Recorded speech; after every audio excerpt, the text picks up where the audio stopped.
What's up, everybody? Once again, Zillow has changed its mind and just issued a huge revision of their 2024 home price forecast.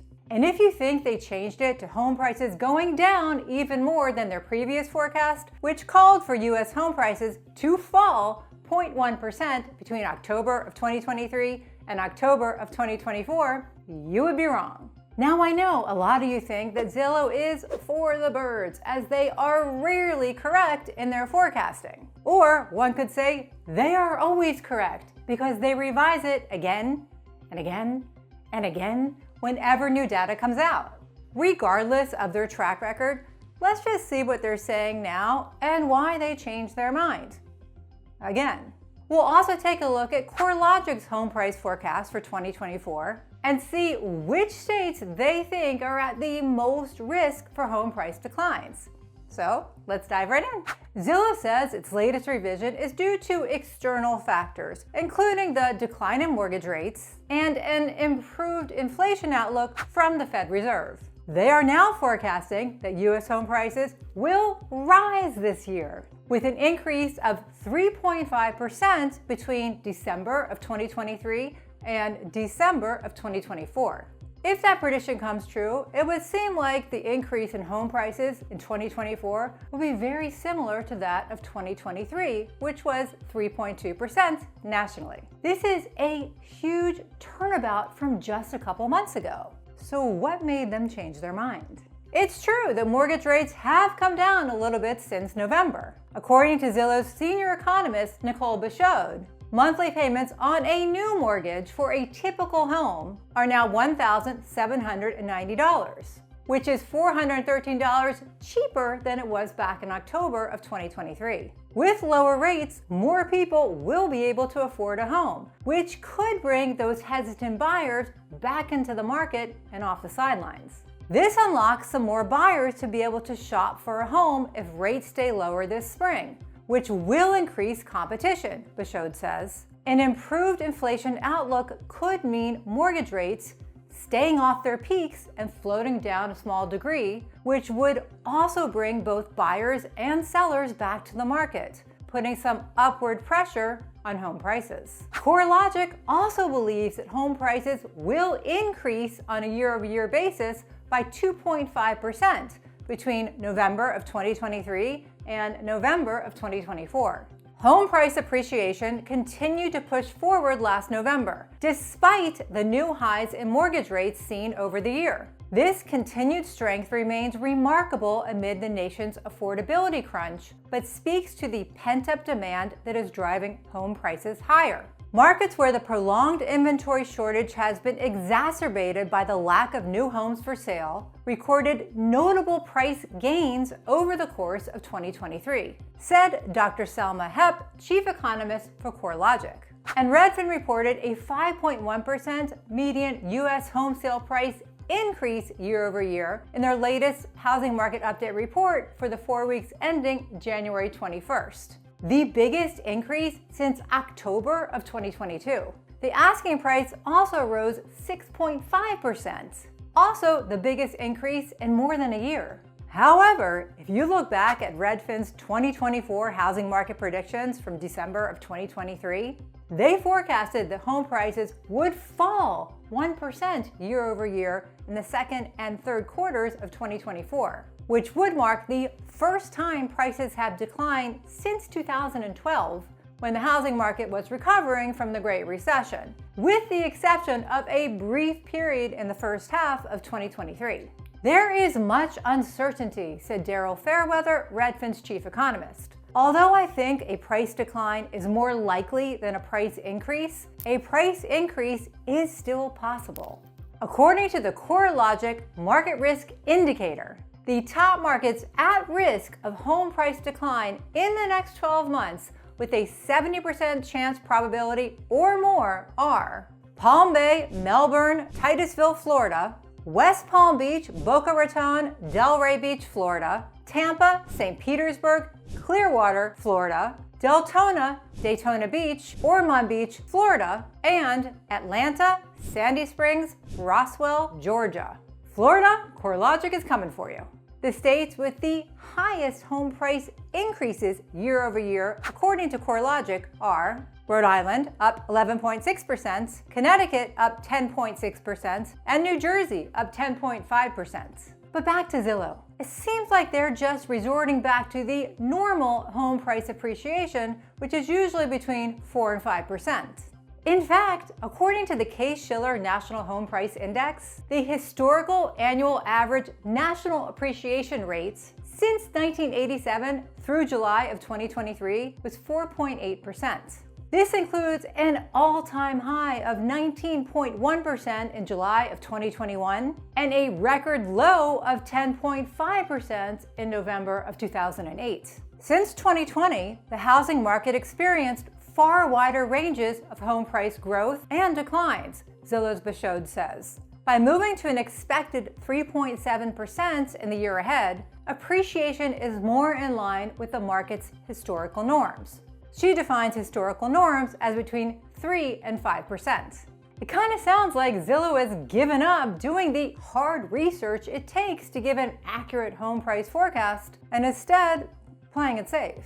While we are expecting to see prices rise, we are not expecting home prices to accelerate to the highs we experienced during the pandemic, she said. The 3.7% forecast for the next year is in line with historical housing appreciation levels, so we wouldn't consider this movement a drive up in prices. Okay, so why did you project a home price decline in 2024 just a few months ago? Seems a little wishy-washy to me. Bashode goes on to say that another housing market factor that could influence home prices, besides mortgage rates, is inventory. Housing inventory has been a key player in home price movements over the past few years, Bashode says. With such limited inventory and an unrelenting level of demand, prices took off. She mentions that new inventory has already started to increase in 2024 in an article in Fortune by Sydney Lake titled, "Zillow just raised its home price forecast, seeing a 3.7% jump in 2024, and it's all because of external factors." 2024 has started to show some new inventory entering the market. This includes existing homes going on the market from homeowners who are finally feeling unlocked from extreme mortgage rates, which caused a lock-in effect. And just to remind you, the lock-in effect is when would-be sellers are choosing to remain where they are rather than give up their super low mortgage interest rate to then go buy something with a much higher rate. She also credits a building boom in 2021 and 2022 for an increase in inventory because those homes are now finally coming to the market. Lower interest rates and a lack of resale inventory helped to provide a strong boost for new home construction in November, says Alicia Huey, chairperson of the National Association of Home Builders. According to Robert Dietz, the National Association of Home Builders chief economist, home builders are forecasting a 4% increase in single-family starts in 2024, banking on expectations that mortgage rates will continue to go lower and inflation will drop in 2024. This increased inventory will help to offset some of the demand in the market and will help to keep prices in line with historical appreciation instead of rapidly accelerating, Bashode says. According to Lawrence Yoon, the chief economist for the National Association of Realtors, the surge in new construction won't be enough to offset the lack of inventory in most areas.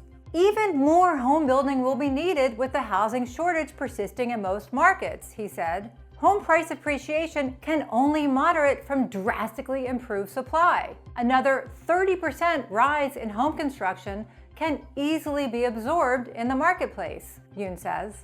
In Redfin's latest housing market update, they report a national increase of 2.2% of new listings year over year, with the biggest increases in San Diego, up 22.3%, and Phoenix, up 21.6%. And the biggest declines in new listings year over year are in Chicago, down 20.4%, and Atlanta, down 17.9%. While new listings are up 2.2% nationally, that is the smallest annual increase in about 3 months. The total number of homes for sale, or active listings, is still down 4% year over year.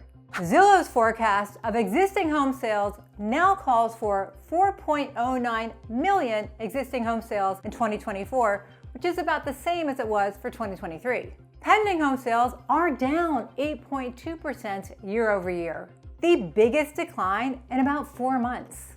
The big annual drop in pending sales right now can also be explained because pending sales rose at this time last year when mortgage rates started to fall. 26.5% of the homes for sale still sold in the first 2 weeks, about the same as last year. Homes were on the market for a median of 45 days, down 3 days from a year ago. 22.9% of the homes still sold above the list price, up from 21% a year ago. And 4.4% of the homes for sale each week did have a price drop, about the same as a year ago. As for mortgage rates, the weekly 30-year fixed mortgage rate was 6.6% for the week ending January 18th, the lowest level since May, but up from 6.15% from a year ago, according to Redfin. The rates have been changing daily, so definitely check the rates before applying for a loan. If the rates do go lower, then it does follow that more people will enter the housing market, creating more competition, which could cause home prices to escalate. On the other hand, if inflation gets worse, then mortgage rates could start to go up again. Mortgage rates could fall if inflation eases faster than expected, Fairweather explained. Conversely, if inflation makes a comeback, possibly due to global conflicts, mortgage rates might increase. I can give Zillow and Redfin some grace, as the world right now, and quite honestly, since the pandemic, has become completely unpredictable. With several wars going on across the globe and our own presidential election happening here in 2024, all of the housing market forecasts could go right out the window depending on what happens. But do they need to be so flip-floppy month after month? Here in the DC area, because as we know, real estate is very localized, we're in a mixed market. Some houses are still selling in multiple offers and going way over asking if they're priced right and show well, while other houses are sitting on the market week after week getting price reductions. So what do you guys think? What's happening where you live? Comment below, tell us where you live, and tell us what you're seeing, because honestly, I still believe that's the best way we can all really know what's happening in our housing markets. And if you missed last week's video on the institutional investors and how they will affect the future of our housing market, definitely check that out next. Thanks for watching. I do appreciate it. Bye!